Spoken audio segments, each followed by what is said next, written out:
Olá, eu estou aqui para falar sobre um objeto do qual eu não posso falar o nome nem para que ele serve, e eu só posso explicar para vocês o que esse objeto é com a linguagem oral. Eu não posso utilizar de fotos, nem de imagens, nem de mímicas, nem de desenhos.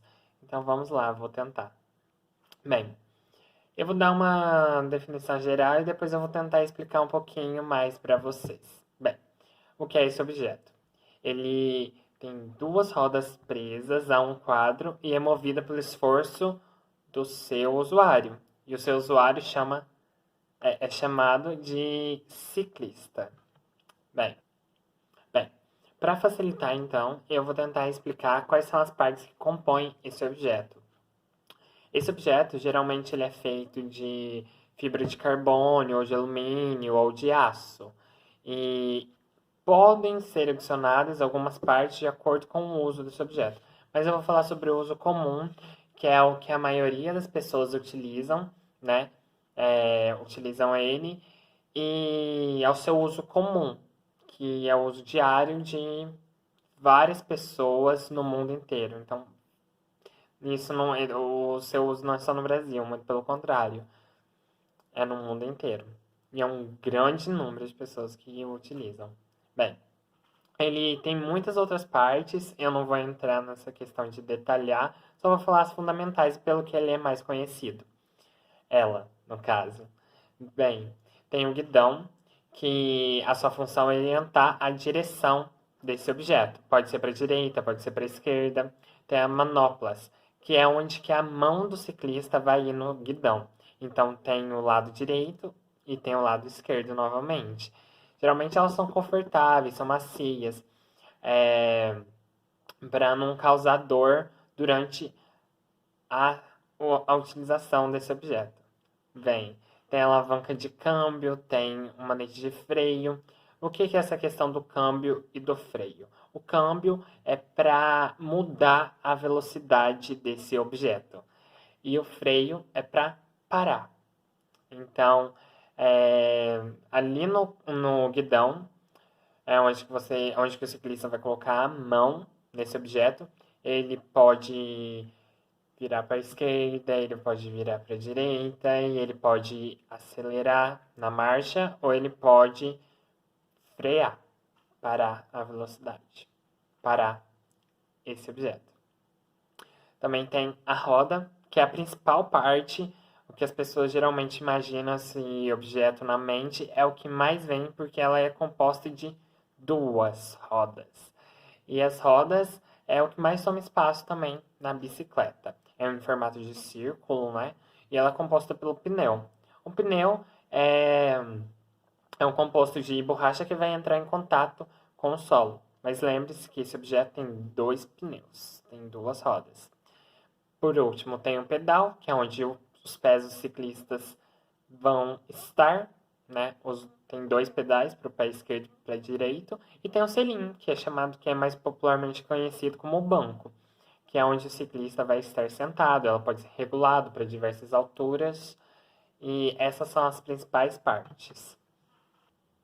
Eu já falei um pouquinho de quais são as partes desse objeto. Agora eu vou tentar contextualizar historicamente a sua criação, o seu desenvolvimento, para ajudar vocês também a entender do que eu estou falando e para que serve esse objeto que eu estou falando. Bem, primeiramente, ela foi concebida no século XIX na Europa. Então, no ano de 1817, um alemão criou o que foi chamado na época de velocípede ou de máquina corredora. E era bem diferente do que é hoje. Ela era funcionava somente com o impulso dos pés. O que mudou, porque ainda no século XIX foram criados os pedais. Contudo, não era o que a gente ainda considera também hoje esse objeto. Não era dessa forma que a gente usa hoje. E somente na Revolução Industrial que esse objeto começou a ser um pouco mais parecido com o que é hoje. E na Revolução Industrial, além de ser produzido muito mais de uma forma muito mais rápida, ela começou, por isso mesmo, ela começou a se popularizar. E é, ficando bem famosa, sendo até uma das bases para a criação do primeiro automóvel. Bem, no Brasil, ela chegou no ano de 1898. Foi a primeira vez que esse objeto chegou da Europa para o Brasil. E geralmente a produção vinha da Europa mesmo, só que com a Segunda Guerra Mundial, como esses países estavam em guerra, a Europa, os Estados Unidos estavam em guerra, eles não conseguiam produzir e mandar para o mundo inteiro. Então, as primeiras indústrias produtoras desse objeto começaram a se originar no Brasil na Segunda Guerra Mundial. Concluindo, eu vou tentar trazer alguns dos benefícios, tanto para a saúde como outros benefícios da utilização desse objeto. Bem, para a saúde, um dos principais benefícios é a questão que é uma forma de se exercitar, então ela vai promover o bem-estar físico. Além disso, ela vai ajudar o não desenvolvimento de várias doenças, como por exemplo a depressão, doenças cardíacas, infarto, pressão alta, diabetes, obesidade, entre outras. E ela também vai trabalhar os músculos das pernas. Bem, outros benefícios desse objeto é que é uma forma de lazer, é uma forma de conhecer novos lugares.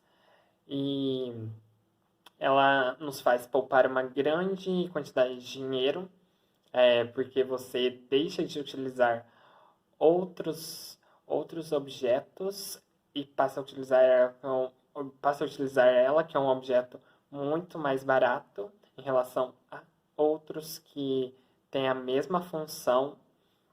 E ela também ajuda o meio ambiente, porque ela não contribui com a poluição atmosférica, ela não solta gás carbônico, por exemplo, ela não contribui com a poluição visual e nem com a poluição sonora. Então, esses são alguns dos benefícios que ela traz.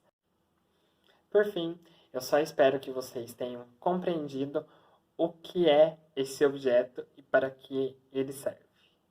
Obrigado.